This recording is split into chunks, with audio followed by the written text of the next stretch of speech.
Social media पर channel Mahalakshmi की ओर से सादर जय जिनेंद्र के साथ उत्तम क्षमा के पहले दिन के समा। अभी उत्तम क्षमा नहीं, यह धर्म के 10 लक्षणों में एक प्रवाह है जो सतत अपने जीवन में बेहतर है और अगले जीवन के लिए पुण्य कमाता रहे। इसी भावना शुरू कर रहे हैं आज इस तीर्थ के साथ। श्री सम्मेश शिखर जी की बात आता है श्री गिरनार जी 72 करोड़ 700 मुनिराज जहाँ से सिद्धालय गए हैं। देख रहे हैं इसे दूसरी टोक पर जब जाते हैं तो कहते हैं हालत ऐसी होती है कि रास्ता नहीं मिलता है। गजब की बात है, जैसे सड़क को भी घेर लिया जाता है। आगे दुकानें और पीछे जहाँ पर जाने की सीढ़ियाँ मिलती हैं आगे जाने के लिए, वहाँ पर एक शेड 3 शेड लगा दिया जाता है। नहीं समझ पाते कोई कि जाने का रास्ता किधर है और पूछो किसे, सब बेखबर है। जैन तीर्थ पर जैनों के साथ यही सज़ा या खफा होती है कि हम कुछ समझ नहीं पाते। कहते हैं आज ज़माने में भी बेवफा होती है। 5वीं टॉक 536 मिनट गए हमारे सिद्धालय गए हमारे 22वें तीर्थंकर। 4थी टॉक प्रद्युम्न स्वामी जी की, बस उन्हीं के तो पुत्र यानी श्री कृष्ण जी के पुत्र प्रद्युम्न स्वामी यानी श्री कृष्ण जी के पोते और प्रद्युम्न जी के पुत्र अनिरुद्ध स्वामी की दूसरी टॉक के जाने के रास्ते देख रहे हैं आप। कहते हैं कैसे पूछते पाछते एक बार पहली बार जाए तो पता ही नहीं चलता कि दर्शन भी यहाँ किसी टॉक पर हैं। तीसरी टोक हमारी मालूम है शंभू स्वामी जी की है, पर हाँ आज हम दूसरी टोक की बात कर रहे हैं। जाना कितना मुश्किल है यह बता रहे हैं, पर कहते हैं इंतहा जब हो जाती है इंतजार की तो कहते हैं कभी कभी किरण खुल जाती है खुशहाल की। जयकारों के साथ शुरुआत करते हैं दर्शन के साथ इस अनिरुद्ध स्वामी की टोक पर। कहते हैं यहीं से सिद्धालय गए थे श्री कृष्ण जी के पोते। जयकारों की आवाज़ है, चित्र हैं ये इस बार की आषाढ़ शुक्ल यानी उस मोक्ष सप्तमी के। कितनी खुश होते हैं। कहते हैं इंद्र भी ऊपर से बरसते हैं। कहते हैं मैं भी अभिषेक करूंगा और लोग कहते हैं कहते हैं हम क्यों पीछे रहेंगे। बस एक मुकाबले के अंदर ऐसा ही होता है जब ये इस तरह से जयकार सिलसिला शुरू होता है। पर जब नीचे जाते हैं या अक्षत चढ़ाते हैं, अर्घ चढ़ाते हैं, श्रीफल रखते हैं, वहीं पर देखते हैं तो उस चरणों की इस वेदी की क्या दुर्दशा है पता नहीं चलता। जीर्ण जीर्ण हो रही है, आंखों से आंसू रुकने को भी मना करते हैं। कहते हैं हमें बहाते क्यों हो, ऐसी दशा तुम कराते हो। हकीकत में गए तो पिछले 25-30 सालों से कहीं पर इस तरह का काम नहीं हुआ और पहली बार खुशी की घंटियां बजी हैं। भारतवर्षीय दिगंबर जैन तीर्थ क्षेत्र के बेटे अभी शिकोह पहाड़ में मीटिंग हुई थी, उसकी पूरा बनने के 2 करोड़ रुपए के लगभग 22-23 तीर्थों को सहयोग दिया गया है। बहुत कम समय में सुन पाते हैं, पर इस समय आपको सुनाते हैं मध्य प्रदेश में, उत्तर प्रदेश के अंदर, तमिलनाडु के अंदर, गुजरात के अंदर, पूर्व के अंदर हर जगह पर उन्होंने 9 अंचलों में सहयोग राशि दी है। और गुजरात के लिए ये गिरनार जी क्रिया की इस दूसरी टोक अनिरुद्ध स्वामी के जीर्णोद्धार के लिए राशि उपलब्ध करा दी है और अगर आवश्यकता पड़ेगी तो और धन भी दिया जाएगा। आप लोगों के सहयोग से यह संभव हुआ है। पर हाँ, कोर्ट से अनुमति मिल गई है कि आप जो उसके संबंधित विभाग हैं उनसे अनुमति लेके जीर्णोद्धार कर। बहुत समय से ये आवाज़ तीर्थ क्षेत्र कमेटी की लंबित पड़ी थी कोर्ट के अंदर, अनुमति मिली, पर अभी विभागों से पत्र जारी है। जब उनसे अनुमति मिलेगी तब इसका जीर्णोद्धार का फंड तैयार कर दिया है। तीर्थ क्षेत्र कमेटी ने अपने गुजरात अंचल को दे दिया है। पारस बजी से बात हुई थी, हमारी राष्ट्रीय अध्यक्ष जम्मू पड़े से बात हुई, उन्होंने कहा हाँ बिल्कुल ये बात है, पर अभी अनुमति मिलनी बाकी है। जब विभाग देंगे तब यहाँ पे काम शुरू हो पाएगा। पर कहते हैं देर से सही पर 30 बजे जाकर, वैसे आपको मालूम ना हर बुधवार को सुनवाई चल रही है, पर 2004 के उस इंटरमीडिएट वाले केस के बारे में एक केस हमारी तरफ से भी है कि 19 वर्षीय एक्ट लगना चाहिए और उसके अनुसार तब की स्थिति बहाल होनी चाहिए। खैर बात यह है वह अदालत फैसला करेगी, पर एक खुशी मिली है कि कहीं तो गिरनार के अंदर शुरुआत हुई अच्छी कि विभाग से कब मिलेगी यह नहीं कह सकते, पर जब दूसरों को मिलती है तो कहते हैं जगह जगह गुमटियों की कतार लगती है। पर देखते हैं इंतजार की कब ही है इंतहा पूरी होती है। चित्र देख रहे हैं अभी दिल्ली के राधेपुरी में चैनल महालक्ष्मी पहुंची थी आचार्य श्री सूरत्न सागर जी के पास।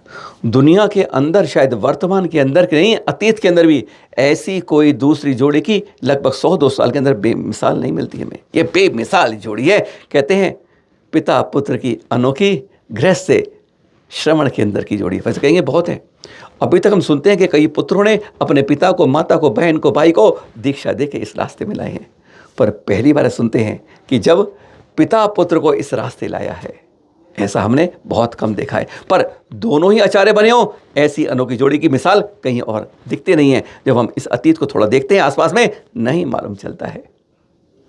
दो आचार्य पिता पुत्र गृहस्थ में किस और कब लाए? जब उनसे पूछते हैं कुंद कुंद कितने जन्म में थे, उन्होंने लिए दीक्षा। अरे तुम भी तो उतने के हो, जल्दी लो दीक्षा और हो जाए पास परीक्षा। सुनते हैं जब हमने उनसे बात करी, सबसे अनोखी आचार्य ऋषि की है जोड़ी। महाराज जी वर्तमान में मैं काफी नीचे इतिहास में भी नहीं कहूँगा, इसका मैं इतिहास में मिलेगा। सबसे अनोखी जोड़ी गृह समय की बहुत देखी है। यह भी देखा है कि पुत्र ने पिता को, माता को, बहन को, भाई को भी दीक्षा जा सकता है। पर शायद ऐसा एकदम अद्वितीय अवसर है, केवल एक ही है, जहाँ पिता पुत्र को भी अपने साथ खड़ा करे। यही नहीं केवल निर्देशा नहीं, वह समदर्श अपने आचार्य को उपयोग किया है। यह भाव शिष्य के थे या गुरु के थे? ये भाव जो है वो हमारे गुरु महाराज के लिए है, जिन्होंने बचपन से हमको इस प्रकार से तैयार किया कृष्ण से। क्योंकि जब गुरु जी बताते हैं कभी कि जब हम छोटे थे उस समय कुछ मुझे स्वाध्याय करके जब आते थे तो उस समय सारी गाथाएं हमको सुनाई और भगवान की अभिषेक के लिए हमको प्रेरणा देना, मंदिर में लेके जाना, जिन पताका हमारे हाथ में देना, और ये सारी चीज़ें हमको बचपन से हमें सिखाई। हम तो ये कहेंगे कि जितना भी श्रेय जो आज हम यहाँ तक पहुँचे कि हमारे कृष्ण जीवन की पिता और वर्तमान में गुरु का ही प्रभाव हमारे ऊपर है, जो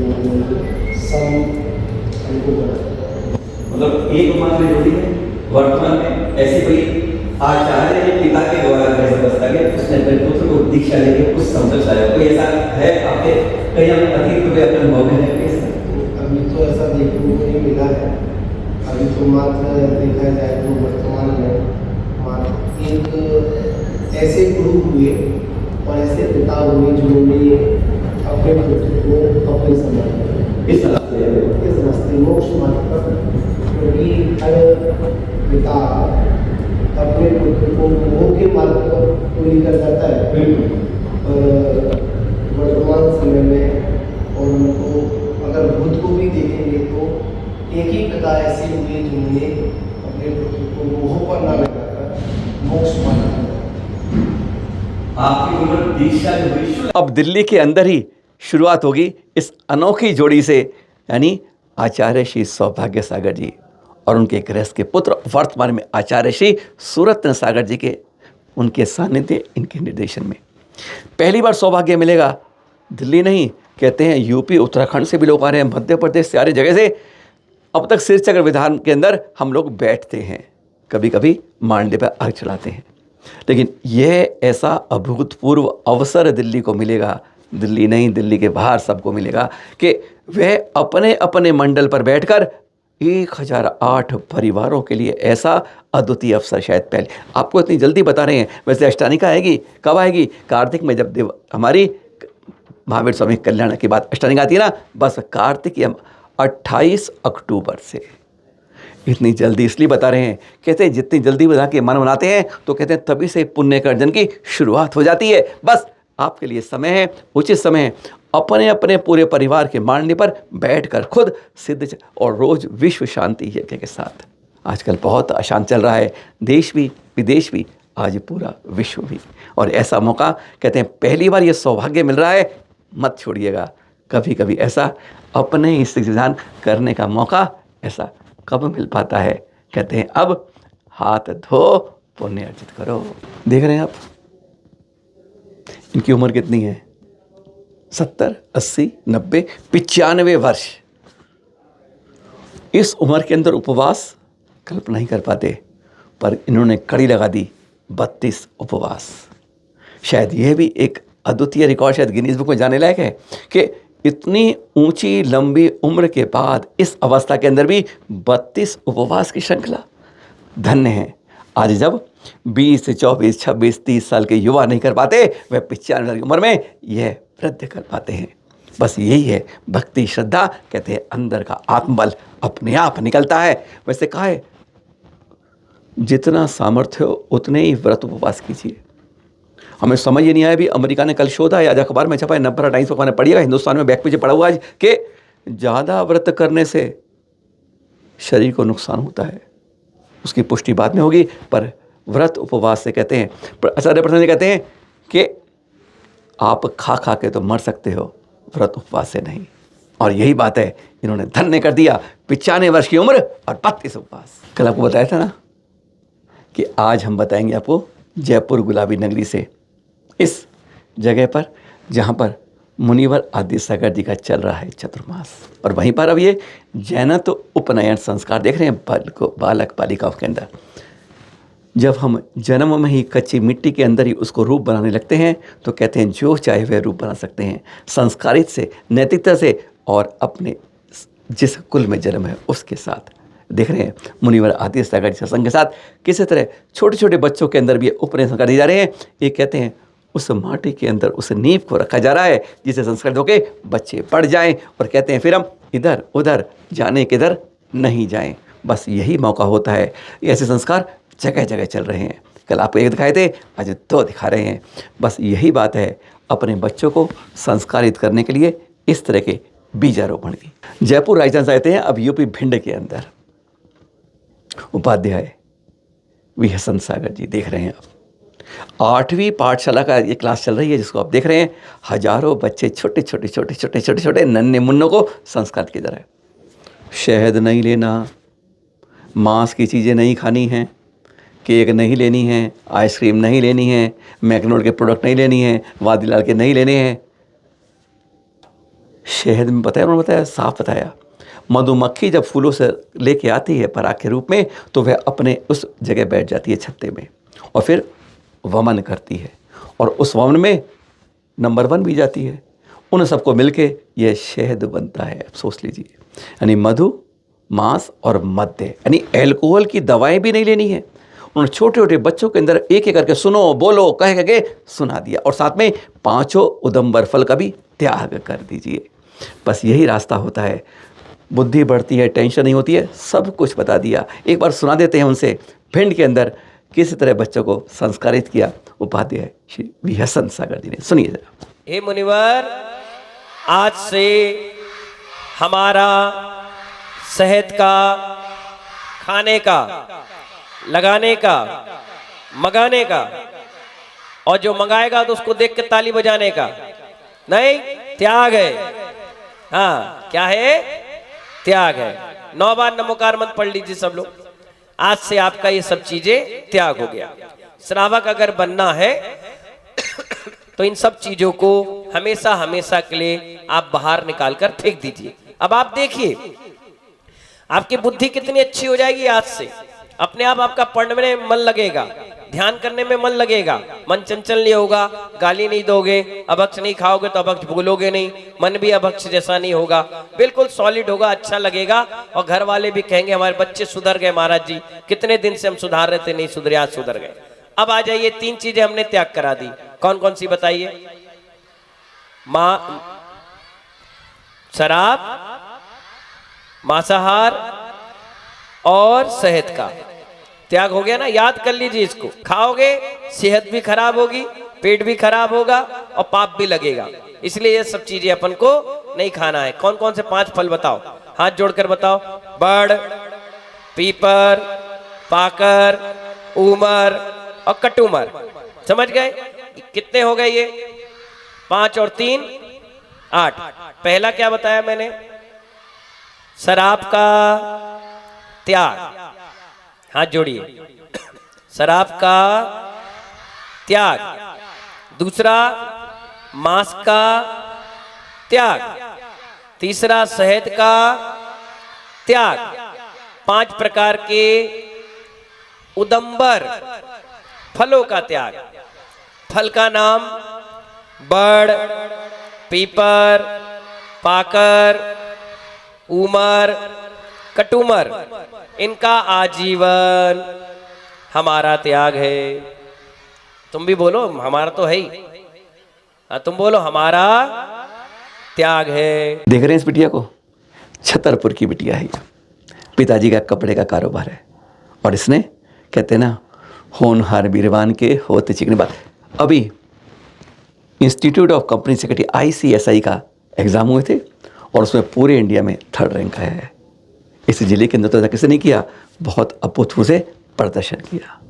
उसने साफ कहा, मैं लगातार, जैसे अर्जुन ने ना वहाँ जब आँख मछली पर निशाना मारा था तो सिर्फ उसने आँख देखी थी, कहती मैं और कुछ नहीं देखती थी, सिर्फ इस पढ़ाई को पर ध्यान लगाती थी, केंद्रित करती थी और मुझे अपने परिवार से पूरा सहयोग मिला था।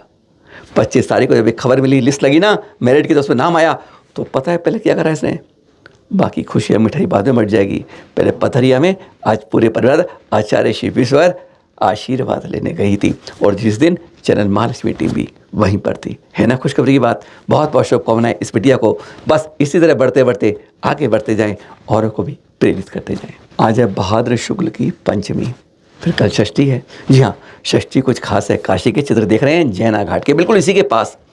जब अंदर जाते हैं संगरी गलियों में तो आपको गंदगी आज दिखाई देती है। यहाँ सफाई नहीं, कॉरिडोर बन गया है, लेकिन अदर की तरफ जहाँ पर हमारे 7वें तीर्थंकर सुपाशनाथ जी का गर्भ कल्याण का आज कल का दिन है।